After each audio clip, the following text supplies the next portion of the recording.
C'est une assassin.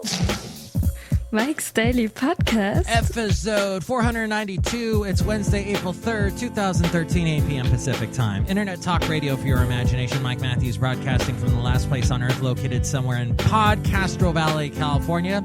Today we hear from Benita, the Disgruntled Fiddle Player, the Brewmaster. Plus, we bring you the segment, the MIKELOPEDIA INSANICA, featuring a TV show on Netflix I've discovered that I love and hate simultaneously. Mike's Daily Podcast. And if you are an avid listener of this show, you might have been going, hey, where's that Mike Matthews? Where may he be? Mike's Daily Podcast. Well, I was busy getting taxes done. Okay, we'll just say my wife did most of that. Many, many excellent dinners I am going to use to pay her back. Oh, and here's some wonderful news I heard about people like me that are going bald.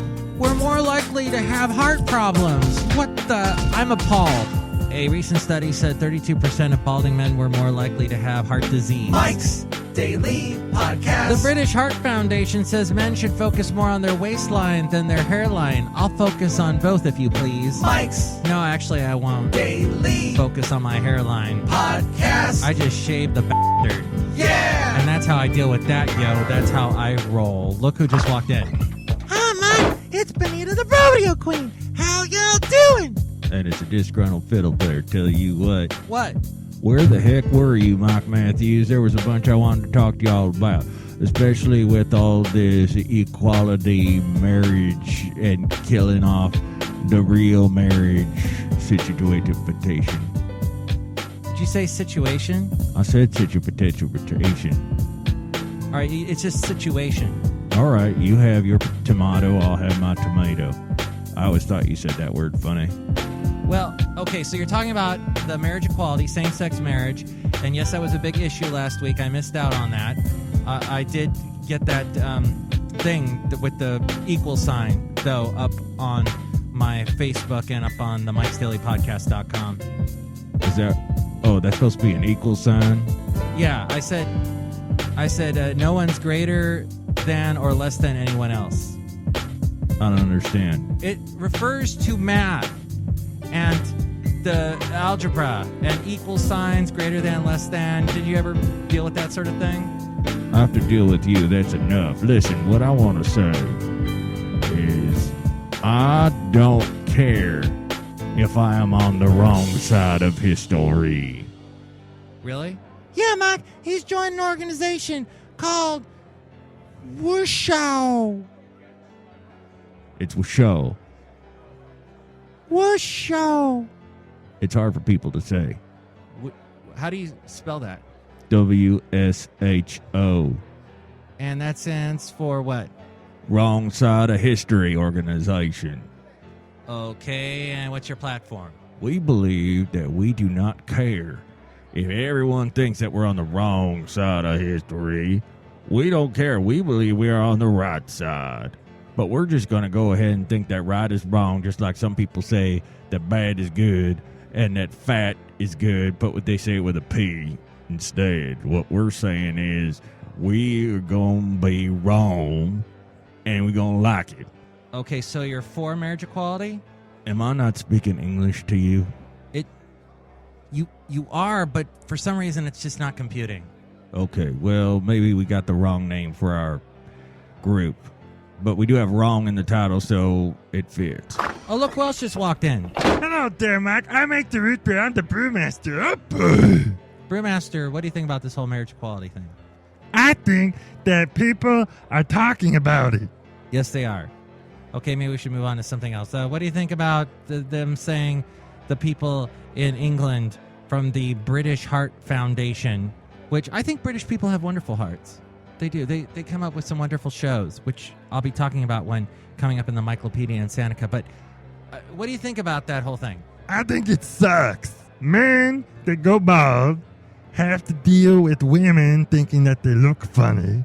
And then they have to deal with heart problems too. It's sort of like heart problems on both sides. Yeah, I don't like it. Wait a minute. Maybe men are having heart problems because men without hair are being turned down by women, so their hearts are breaking anyway, and it's causing... No, there can't be any connection between those two. Perhaps, Mac, it has to do with increased sensitivity to male hormones, insulin resistance, and inflammation in blood vessels affecting both the heart and the hair.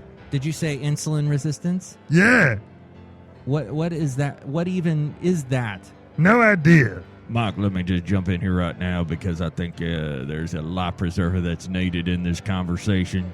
Yeah, go ahead, Disgruntled Fiddle Player. Yeah, what I wanted to say is that there are a lot of people that agree with me that even though more and more people are agreeing that same-sex marriage should be legal, there are a lot of people that think that's a bunch of hooey. Yeah, once again, I didn't understand what you just said. But, there is this guy here. He's from the Heritage Foundation, big conservative think tank, and they're thinking this. But I think if we take a broader look in history, we've seen other movements that have said that something was inevitable and then it wasn't.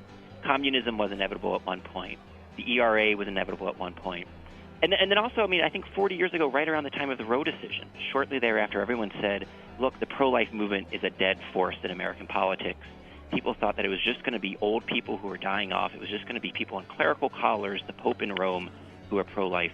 40 years later, we now see that my generation is more pro-life than my parents' generation.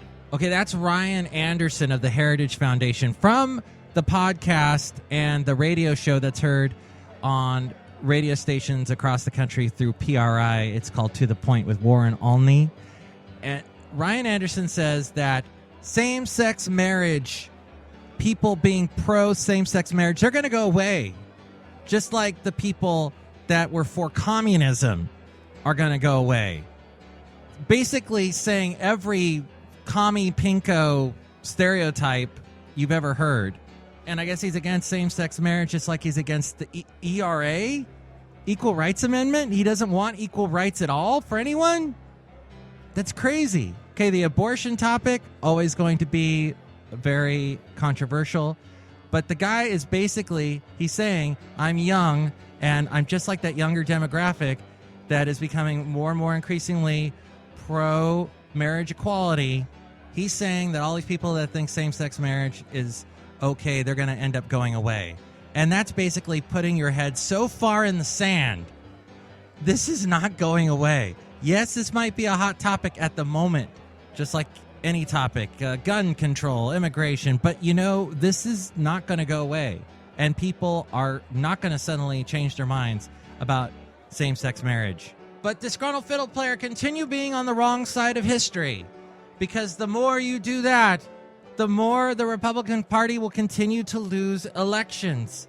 Yeah, but we're running the House of Representatives. Are you? Which part are you? The Tea Party or the mainstream Republicans?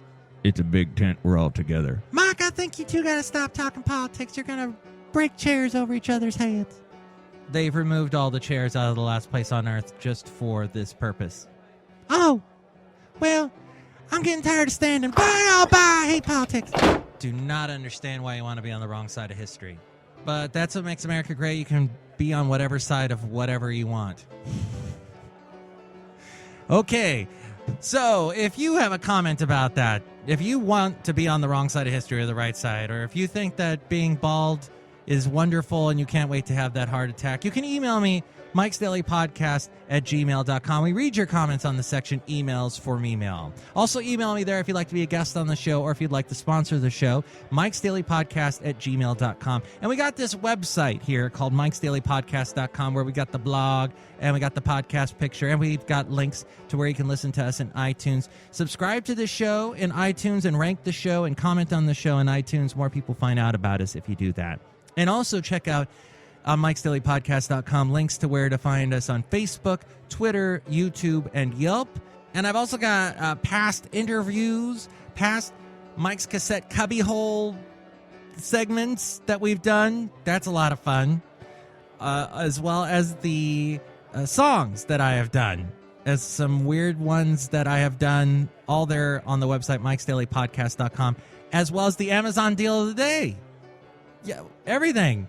There's a deal of the day on Amazon that you can check out. And when you do that, we get a little money.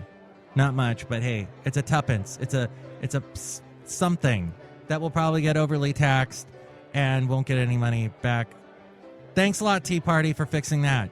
But you only own part of the house, so I guess we can't blame you too much. Mike'sDailyPodcast.com. The MIKELOPEDIA INSANICA. I am a huge fan of Doctor Who. I got hooked on it when it came back in 2005 with Christopher Eccleston or Eccleston or whatever his name is.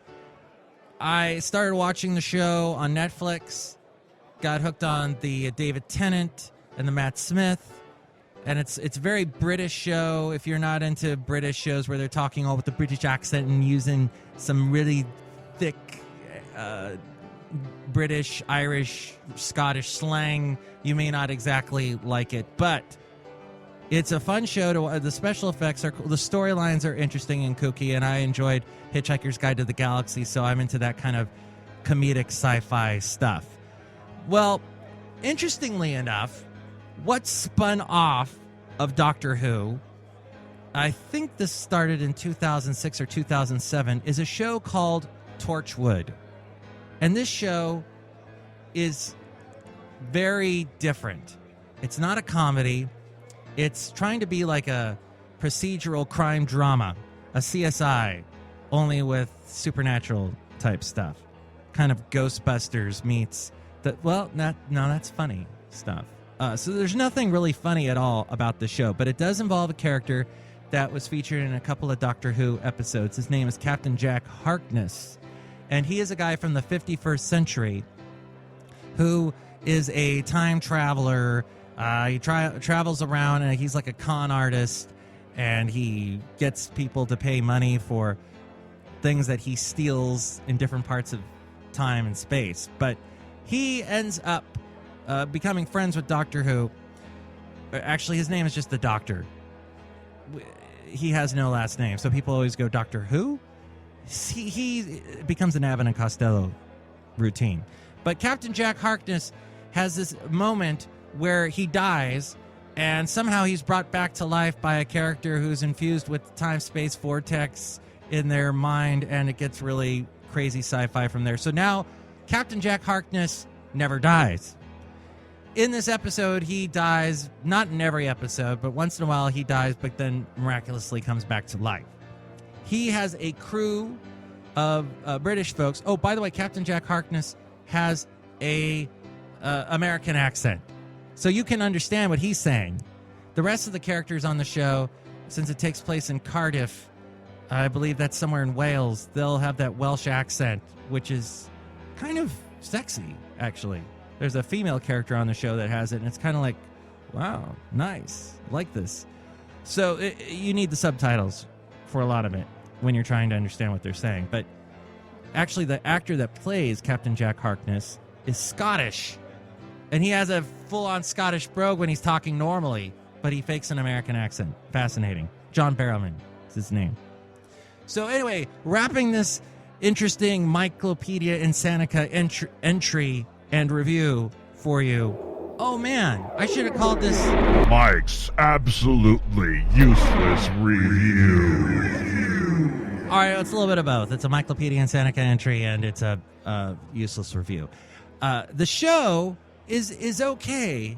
It's supposed to be scary. You know, there's a little bit of gore, and there's supposed to be some of the mythology from the Doctor Who show that gets thrown into this.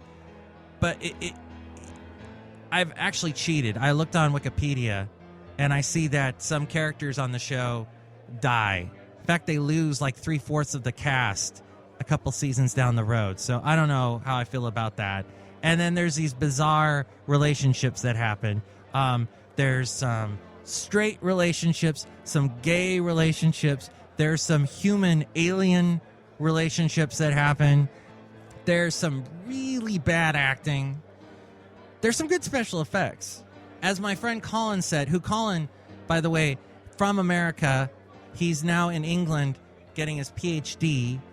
He had this to say. He said it's like a lot of stuff goes on, and then it's explained with a really lame excuse at the very end. So the episodes can be somewhat unsatisfying. Yet I am hooked. Yet I keep watching. Ugh. Once in a while, there's a glimmer of, oh, this is cool. But I guess it's kind of like people that buy Rob Thomas albums because they like Matchbox 20 and they're thinking the Rob Thomas solo albums are going to be good.